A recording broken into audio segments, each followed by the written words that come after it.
तो my dear students, तो कैसे हैं आप लोग। उम्मीद करता हूं कि आप लोग स्वस्थ होंगे, मस्त होंगे, अपनी पढ़ाई में व्यस्त होंगे। दोस्तों, मैं विनय विश्वकर्मा आपका स्वागत करता हूं आपके अपने चैनल विनय से स्टडी में। तो दोस्तों, आज के वीडियो में हम क्लास 12 केमिस्ट्री का 4 सबसे महत्वपूर्ण नियम को पढ़ेंगे, जो हमारे केमिस्ट्री में सभी महत्वपूर्ण 4 नियम हैं जो हमारे बोर्ड एग्जाम में पूछे जाते हैं। तो आज के वीडियो में हम चारों नियम को पढ़ेंगे, अच्छी तरह से समझेंगे। तो अगर आप वीडियो पर नए हैं तो वीडियो को लाइक कर दीजिएगा, चैनल पर नए हैं तो सब्सक्राइब कर दीजिए और बेल आइकन को प्रेस कर दीजिए, क्योंकि बोर्ड एग्जाम के हर इंपॉर्टेंट टॉपिक का वीडियो आपको चैनल पर मिलता रहेगा। तो आइए वीडियो को स्टार्ट करते हैं। देखिए, पहले देखते हैं हम कि हेनरी का नियम क्या होता है। देखिए, पहला हमारा हेनरी का नियम। तो क्वेश्चन हमारा किस प्रकार से पूछ सकता है बोर्ड एग्जाम में कि हेनरी का नियम लिखिए, उसकी सीमाओं व अनुप्रयोग लिखिए। हेनरी का नियम लिखिए था, उसकी सीमाएं व अनुप्रयोग लिखिए। तो देखिए, हेनरी का नियम क्या होता है।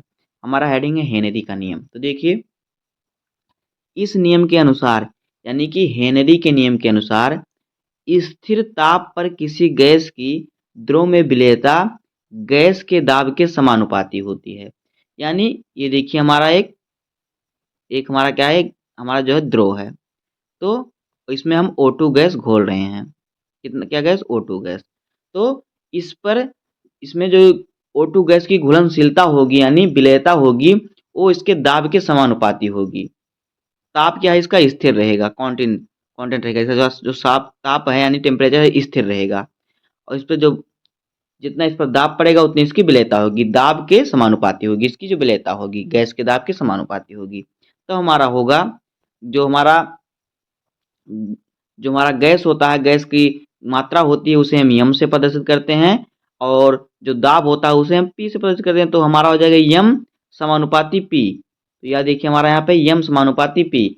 जब हम समानुपाती का चिन्ह हटाएंगे तो हमारा के एच आ जाएगा, हेनरी स्थिरांक। तो हमारा सूत्र हो जाएगा हेनरी का नियम का, यम बराबर के एच इंटू पी, जहाँ पे के एच जो है ये हेनरी स्थिरांक है। तो देखिए, यहाँ पे जो यम हमारा है, यम जो है, यम है घुली हुई गैस की मात्रा, और के एच जो है ये है हेनरी स्थिरांक, और पी जो है यह है गैस का दाब।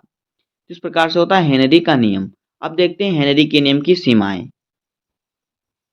तो देखिए, हेनरी के नियम की सीमाएं, पहला देखिए क्या है। यह नियम जो होता है तन विलयन पर लागू होता है। दूसरा नियम इसका क्या है, सीमा, निम्न दाब व उच्च ताप पर यह नियम कार्य करता है। और तीसरा है, यह नियम उन गैसों पर लागू होता है जो विलायक से क्रिया नहीं करते। ये हो गया हेनरी के नियम की सीमाएं। अब देखिए हेनरी के नियम का अनुप्रयोग। तो देखिए, गोताखोर के द्वारा, यानी जो लोग तैरते हैं उनके द्वारा, शीतल पेय पदार्थ में, यानी जो हम लोग जैसे स्प्राइट ठंडा पीते हैं उसमें इसका उपयोग होता है। इसे गैस को इसके दबाव के द्वारा इसमें भरा जाता है। देखिए, जब आप जो ठंडा पीते हैं, यानी कि जैसे स्प्राइट हो गया, इसका जब आप बोतल खोलते हैं तो एक बैग गैस निकलता है इसमें, तो वो गैस प्रेशर के द्वारा दाब के द्वारा उसमें भरा रहता है। तीसरा है फेफड़ों की क्रिया विधि जो होती है। तो ये इसका अनुप्रयोग हेनरी के नियम का। अब देखिए, दूसरा हमारा राउल्ट का नियम।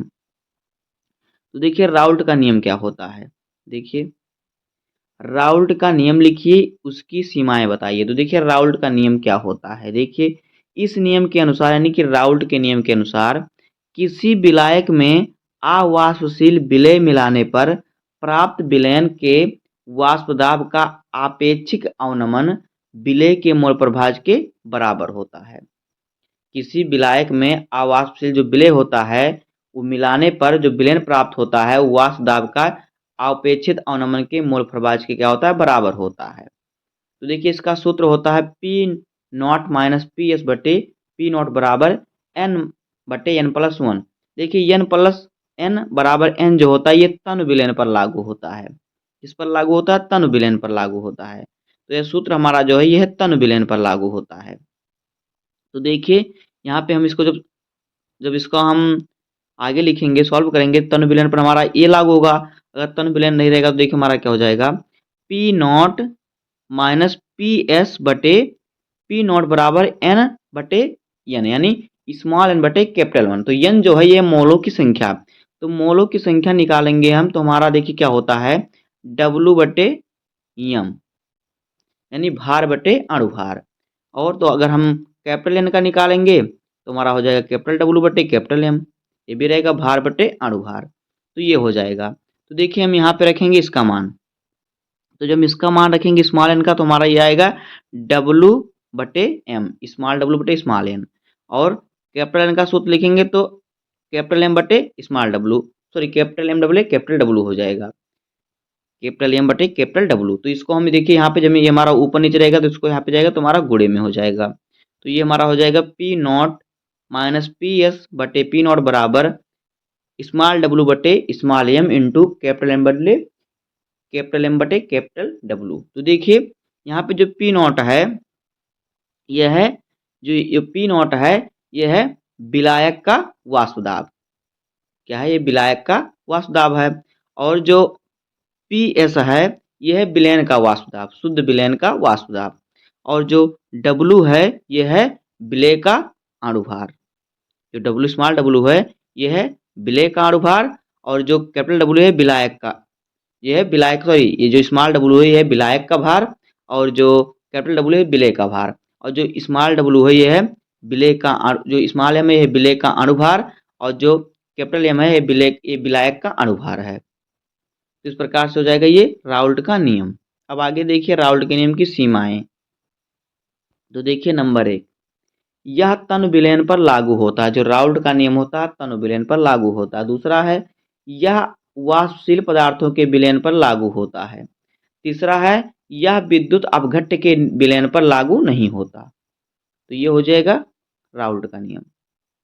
अब देखिए तीसरा है कॉल राउस का नियम। तो देखिए कॉल राउस का नियम क्या है? कॉल राउस का नियम को परिभाषित कीजिए, इसके अनुप्रयोग लिखिए। तो देखिए कॉल राउस का नियम क्या होता है? देखिए इस नियम के अनुसार, यानी कि कॉल राउस के नियम के अनुसार, अनंत तनुता पर किसी विद्युत अपघट्य की मोलर चालकता विलयन में उपस्थित धन आयनों तथा ऋण आयनों की मोलर चालकताओं के योग के बराबर होती है। देखिए कोलराउस के नियम के अनुसार क्या होता है? अनंत तनुता पर किसी विद्युत अपघट्य की मोलर चालकता जो होती है विलयन में उपस्थित जितने धन आयन हैं और जितने ऋण आयन हैं दोनों के योग के बराबर होती है। देखिए कैसे, यहाँ पे देखिए ये हमारा जो यम है ये मोलर चालकता है। तो और यहाँ पे देखिए अनंत इनफाइनाइट यानी अनंत तनुता पर मोलर चालकता। तो ये हमारा कोई विलयन है जिसमें हमारा NaCl भरा हुआ है। तो NaCl यानी कि NaCl Na प्लस का है और जो Cl है माइनस का है, तो दोनों का इसमें विलयन भरा हुआ है। तो देखिए इस विलयन का जो मोलर चालकता होगी ये इनके अणुओं के, जो इनके अणु हैं धन आयन और ऋण आयन के योग के बराबर होगी। तो देखिए NaCl की जो है मोलर चालकता किसके बराबर होगी? देखिए सोडियम यानी Na प्लस जो है उसकी मोलर चालकता, और Cl जो Cl माइनस है क्लोरीन की मोलर चालकता, इनके दोनों के योग के बराबर होगी इसकी मोलर चालकता। तो ये होता है कोलराउस का नियम। अब देखिए कोलराउस के नियम का अनुप्रयोग। तो देखिए अनुप्रयोग वियोजन की कोट ज्ञात करने में। देखिए वियोजन की कोट कैसे ज्ञात होती है? किसी सांद्रता पर विद्युत अपघट्य की मोलर चालकता तथा अनंत तनुता पर विद्युत अपघट्य की मोलर चालकता के अनुपात को वियोजन की कोटि कहते हैं। किसी सांद्रता पर विद्युत अपघट्य की मोलर चालकता तथा अनंत तनुता पर विद्युत अपघट्य की मोलर चालकता के अनुपात को ही क्या कहते हैं? वियोजन की कोट कहते हैं। तो यहाँ पे देखिए ये क्या है, जो जो हमारा है सी, यानी कि किसी सांद्रता पर विद्युत अपघट्य की मोलर चालकता बटे हमारा क्या है? अनंत तनुता पर विद्युत अपघट्य की मोलर चालकता। तो इसी के अनुपात को कहते हैं वियोजन की कोट की मात्रा। अब आगे देखिए अगला हमारा है चौथा नियम हार्डी सुलजे का नियम। तो देखिए हार्डी सुलजे का नियम लिखिए। तो देखिए हेडिंग हमारा है हार्डी सुलजे का नियम। तो देखिए क्या होता है नियम? देखिए किसी आयन की संयोजकता जितनी अधिक होती है उसकी स्कंदन क्षमता करने की क्षमता उतनी ही कम होती है।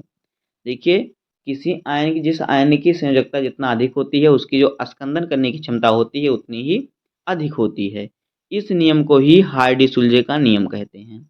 अब देखिए धनात्मक आयन का घटता क्रम। तो देखिए जो धनात्मक आयन का है घटता क्रम, देखिए Al3+ है तो इसका जो है ये सबसे ये ज़्यादा आयन है, Ba2+ है ये इससे कम है Al3+ से, और Na+ जो है ये सबसे कम है। तो ये घटते क्रम में आ रहा है धनात्मक आयन के। अब देखिए ऋणात्मक आयन के घटते क्रम में। तो देखिए PO4 3 माइनस, ये क्या है, ऋणात्मक में सबसे अधिक है, यानी ऋणात्मक क्या है, सबसे अधिक है। इससे इससे कम क्या है, इससे कम जो है वो है SO4 2 माइनस, उसके बाद क्या है Cl, क्या Cl, तो ये इसके क्या है, ऋणात्मक आयन का घटता क्रम और ये धनात्मक आयन का घटता क्रम। तो यही है हार्डी-सुलजे का नियम। तो दोस्तों इस प्रकार से हो जाएगा क्लास 12 केमिस्ट्री के 4 महत्वपूर्ण नियम। तो उम्मीद है कि आपको वीडियो पसंद आया होगा। अगर आपको वीडियो पसंद आया हो तो वीडियो को लाइक कर दीजिएगा और चैनल पे नए हैं तो सब्सक्राइब कर दीजिए, बेल आइकन को प्रेस कर दीजिए, जिससे कि बोर्ड एग्जाम के हर इंपॉर्टेंट टॉपिक का वीडियो आपको इस चैनल पे मिलता रहेगा। तो मिलते हैं किसी नेक्स्ट वीडियो में, तब तक के लिए धन्यवाद। जय हिंद।